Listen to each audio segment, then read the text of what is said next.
Je vous demande aujourd'hui, par rapport à ce qui a été discuté aujourd'hui, si on continue ou pas le conflit.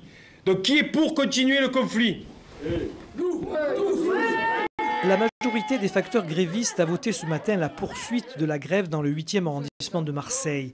Les raisons de ce mouvement, selon les syndicats, la suppression de 16 tournées de distribution et la diminution des RTT. Conséquence, les lettres arrivent au compte-gouttes et le courrier s'accumule. Ils doivent distribuer environ 95 000 lettres chaque jour.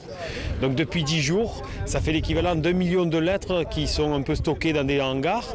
Alors la Poste embauche des intérimaires qui n'ont jamais fait facteur, elle confie ça à des gens qui n'ont jamais fait facteur pour essayer de distribuer un petit peu. Donc de temps en temps, les usagers voient une lettre par-ci par-là, mais la grosse majorité des lettres sont stockées dans des hangars, 90% des facteurs seraient en grève dans le 8e pour les syndicats, 40% selon la direction, une direction qui affirme que tout a été mis en œuvre pour une distribution quasi normale du courrier. Aujourd'hui, 60% des postiers du 8e arrondissement de Marseille travaillent.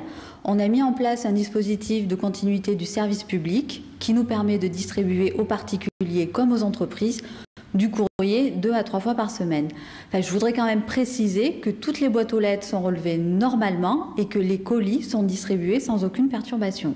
Pourtant, de nombreuses perturbations existent pour les usagers de la Poste, des usagers qui commencent à s'impatienter. Depuis une semaine, je ne reçois pas de courrier. Vous pensez que je ne suis pas gêné? Bien gentil de faire la grève, mais enfin, il faut penser aux usagers. Hein? C'est la même histoire que pour la SNCF et consorts. Alors je suis très mécontent. Demain, les grévistes en appellent aux usagers pour une manifestation commune à partir de 12h30 devant le bureau de poste du 8e arrondissement. L'hôpital de la Timone